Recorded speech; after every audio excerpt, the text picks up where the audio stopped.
P K. Nawaz സംസ്ഥാന അധ്യക്ഷനായുള്ള MSF സംസ്ഥാന committee ചുമതല ഒഴിഞ്ഞു. പുതിയ കമ്മിറ്റിയെ ചൊല്ലി തർക്കം രൂക്ഷമായതോടെ താൽക്കാലിക കമ്മിറ്റിക്ക് ഇന്നലെ ചേർന്ന സംസ്ഥാന സെക്രട്ടേറിയറ്റ് രൂപം നൽകി. ഷറഫുദ്ദീൻ പിലാക്കലിനാണ് പ്രസിഡന്റിന്റെ താൽക്കാലിക ചുമതല. അഖിൽ ആനക്കയം ജനറൽ സെക്രട്ടറിയുടെ ചുമതല വഹിക്കും.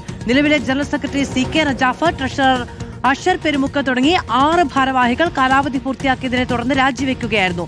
VS രഞ്ജിത്ത് വിവരങ്ങളുമായി ചേരുകയാണ്. VS രഞ്ജിത്ത്, എന്താണ് പുതിയ കമ്മിറ്റി നിലവിൽ വരാനുള്ള തടസ്സം? എന്താണ് തർക്കം?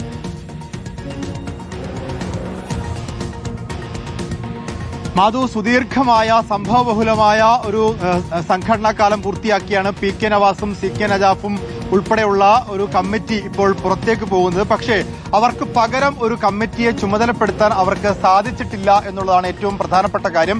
അതിന്റെ തർക്കം എന്ന് പറയുന്നത് കോഴിക്കോട് ജില്ലാ കമ്മിറ്റിയുമായിട്ടുള്ള തർക്കമാണ്. കോഴിക്കോട് ജില്ലാ കമ്മിറ്റി പ്രസിഡന്റ് സ്ഥാനത്തേക്ക് മുന്നോട്ട് വെച്ച സ്വാഹിബ് മുഹമ്മദിന്റെ പേര് പരിഗണിക്കുന്നതിലാണ് തർക്കം നിലനിൽക്കുന്നത്. ഷറഫ് പിലാക്കലിനെ തന്നെയാണ് ഔദ്യോഗികമായി പ്രസിഡന്റ് സ്ഥാനത്തേക്ക് PK നവാസ് വിഭാഗം, ഔദ്യോഗിക വിഭാഗം മുന്നോട്ട് വെക്കുന്നത്. എന്നാൽ ഷറഫ് പിലാക്കലിന് പകരം സ്വാഹിബ് മുഹമ്മദിന്റെ പേരാണ് കോഴിക്കോട് ജില്ലാ കമ്മിറ്റി മുന്നോട്ട് വെച്ചത്.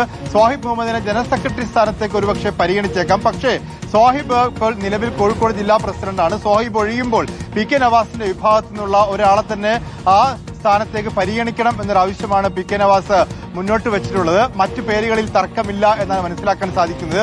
അതോടൊപ്പം തന്നെ പാണക്കാട് കുടുംബത്തിൽ നിന്ന് റാജി അലി തങ്ങളെ പ്രസിഡന്റ് സ്ഥാനത്തേക്ക് കൊണ്ടുവരാനൊരു നീക്കം നടത്തിയിരുന്നു. പക്ഷെ അദ്ദേഹത്തെ ഒരുപക്ഷെ ദേശീയ ഭാരവാഹിത്വത്തിലേക്ക് പരിഗണിക്കും എന്നാണ് മനസ്സിലാക്കാൻ സാധിക്കുന്നത്. ഷറഫ് പിലാക്കൽ സംസ്ഥാന പ്രസിഡന്റും സ്വാഹിബ് മുഹമ്മദ് സംസ്ഥാന ജനറൽ സെക്രട്ടറിയുമായ ഒരു കമ്മിറ്റി രൂപീകരിക്കാനാണ് സാധ്യതയുള്ളത്. പക്ഷേ ആ കമ്മിറ്റി നിലവിൽ വരുന്നതിന് തർക്കമുള്ളതുകൊണ്ടാണ് ഇപ്പോൾ ഒരു താൽക്കാലിക കമ്മിറ്റിയെ ചുമതലപ്പെടുത്തിയത്. പ്രസിഡന്റ് സ്ഥാനത്തേക്ക് ഷറഫ് പിലാക്കൽ തന്നെ ചുമതലപ്പെടുത്തുന്നു. എന്നാൽ ജനറൽ സെക്രട്ടറി സ്ഥാനത്തേക്ക് അഖിൽ ആനക്കയത്തെയാണ് താൽക്കാലികമായി ഇപ്പോൾ ചുമതലപ്പെടുത്തിയിട്ടുള്ളത്. MSFന്റെ പുതിയ കമ്മിറ്റി രൂപീകരിക്കുന്നതുമായി ബന്ധപ്പെട്ട തർക്കങ്ങൾ തുടരുകയാണ്. താൽക്കാലിക കമ്മിറ്റിയാണ് ഇപ്പോൾ അധികാരത്തിലുള്ളത്.